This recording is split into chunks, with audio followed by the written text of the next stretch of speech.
All right, let's review what we're going to be doing.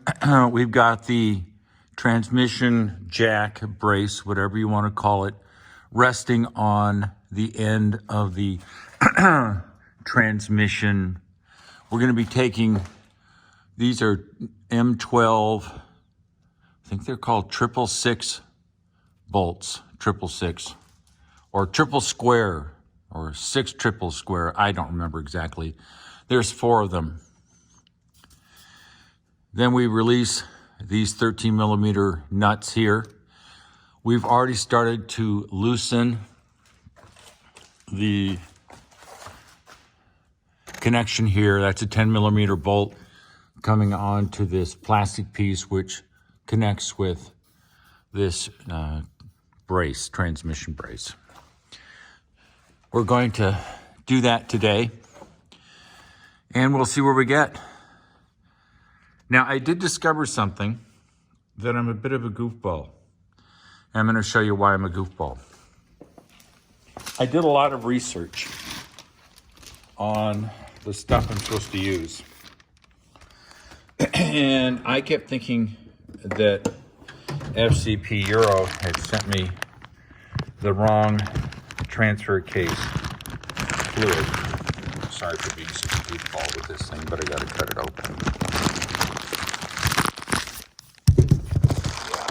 And after thinking about it for a while, I realized they had sent me the right item.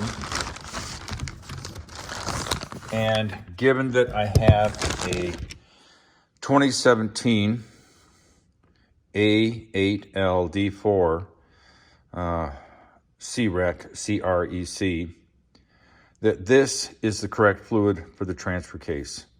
I got stuck on stupid, which I freely admit, and thought it was a different fluid. And bless the people at FCP Euro, they sent me the fluid I asked for, even though it was the wrong fluid, because they're so interested in keeping me happy, they just did it. So we have getting the tools ready, and we'll get going. Here's the 666 square. We've got some sockets. We're ready to go. We're going to start taking it out. All right, now we're going to drain the oil out. Now, this is going to be a little hard to do because obviously I'm going to measure it. So I'm going to have to put the camera down, but the camera will come back. I've already loosened and removed the plug on the side, which is right there. And I've stuck my finger inside the hole to make sure that the oil level is sufficient. So I'm going to disappear for a second. I'm going to pull this plug out. I'll be back. You'll see the camera go sort of wonky. It'll be black. Let's see if I can actually point it to where I'm looking. I don't know. We'll have to see. Yeah, we'll see if that works. It's a little hard to tell sometimes.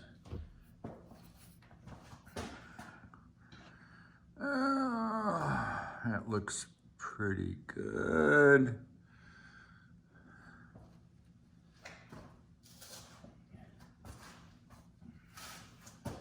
All right.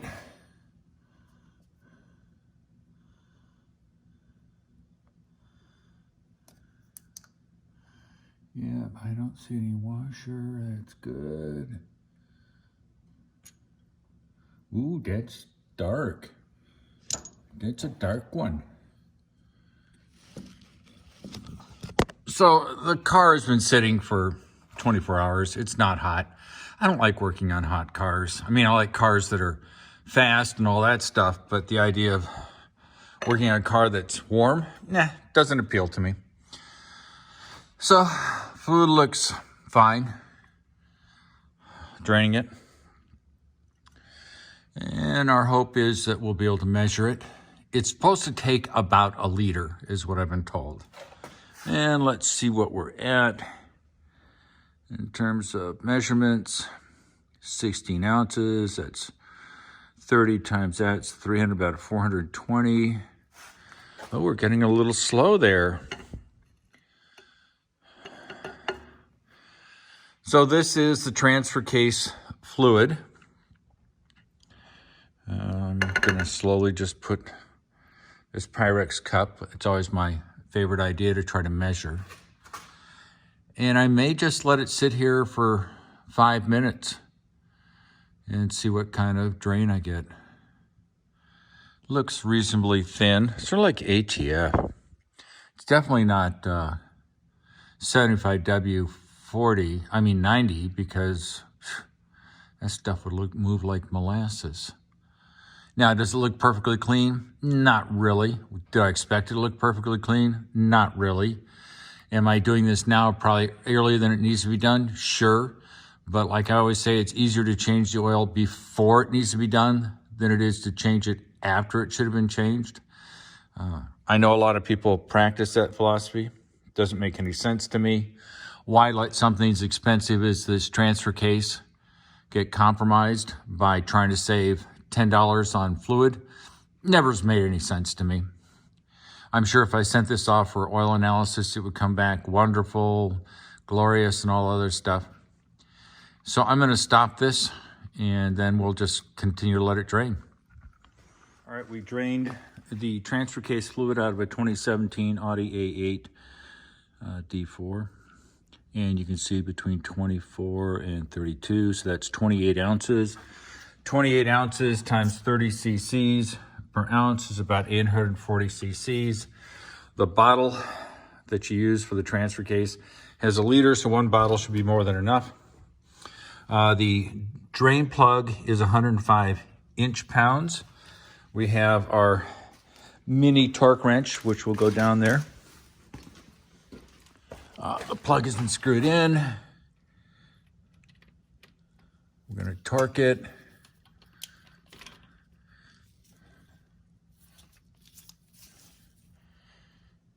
Click.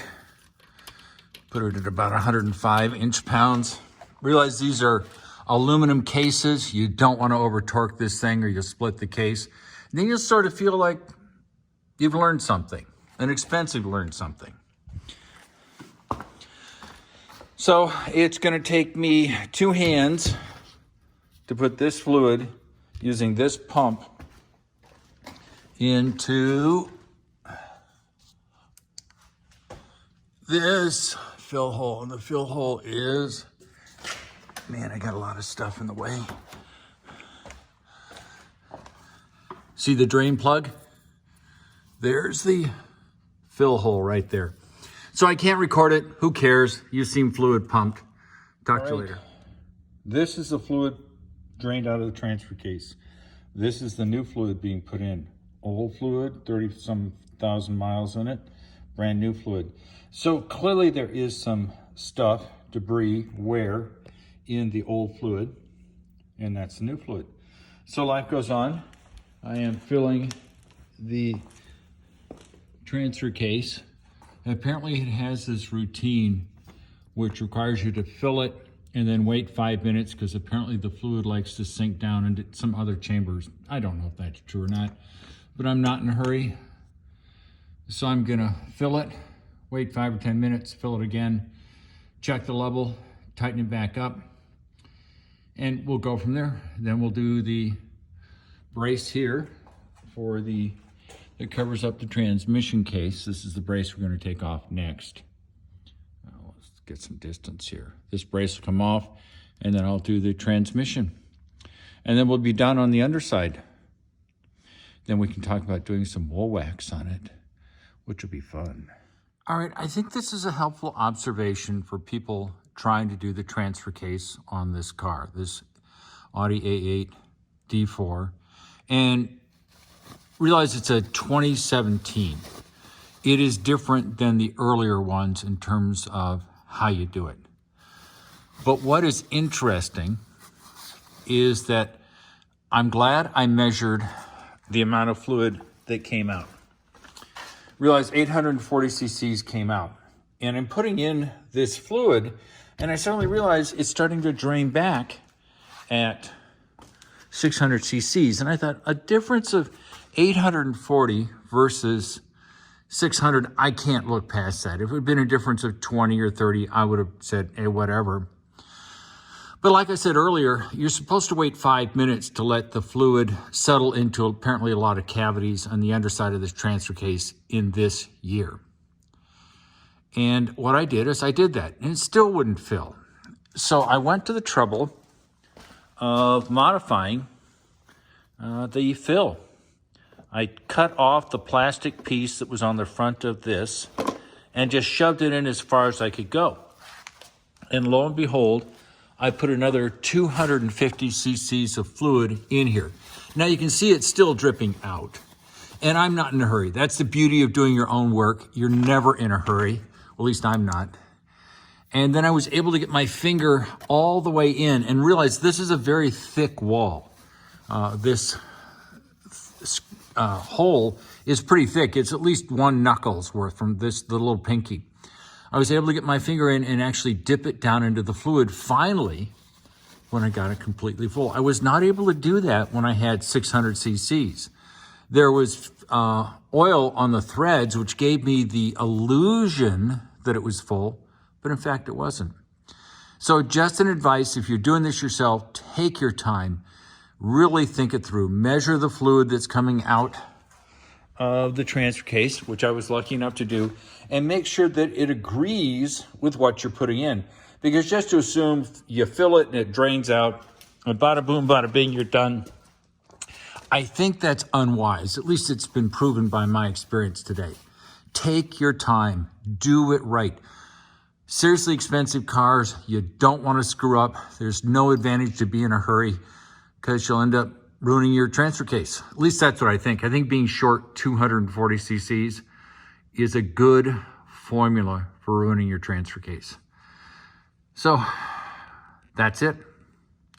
We're going to move on to some other things. I will torque this fill plug down to, I think it's 20 foot-pounds.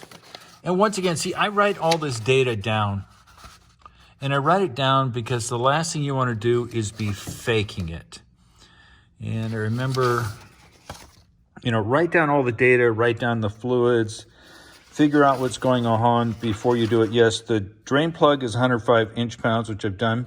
The fill plug is 20 foot-pounds. So that's 240 inch-pounds. So I will tighten that down in a little bit, and then we'll move on to the transmission. All right, it's time to take this cross brace off, which sits below part of the transmission. Transmission goes from here to here. We've already established where the drain plugs and fill plugs are over on the passenger side. The one thing I will do is I'll make sure I can open these, the fill and drain, because there's no reason to disassemble the whole bloody thing and suddenly discover I can't open either plug. I'm going to have to probably move this tube here to get to one of these pan bolts, but that won't be a big deal. I can see a nut there. It's on a flexible hose here. Yeah, I think that'll work fine. And everything else looks pretty good. This will be easy to get by. I've got the filter and the gasket. This is aluminum. It takes 4 Newton meters plus 45 degrees. So it's a delicate pan. That's what I'm trying to say. There is a cross pattern for tightening it. We're not there yet. And now we're going to do the transmission drain and fill. Now realize that to do the fill requires that you run this car up to between 40 and 50 degrees centigrade. And it will require a scanner. And I have an Autel MK808, a very nice scanner. I've already confirmed that it will measure the transmission fluid temp. There's a whole technique for filling it. You don't drive the car. You run it in each gear for about 10 seconds to fill the mechatronics unit, which sits inside the ZF8 transmission. And then once that, you do a cold fill, you do the routine of running it, you get it warm, then you undo the fill plug over here. See if it's draining out. If it's draining out, you let it drain out because ATF, the fluid that goes in here, does expand with heat. If it isn't full, and it probably won't be, you just continue to fill it while watching the temperature between 40 and 50 degrees centigrade. And when it starts spilling out and starting to drip, That's when you plug it up and you're full. So let's start on this journey.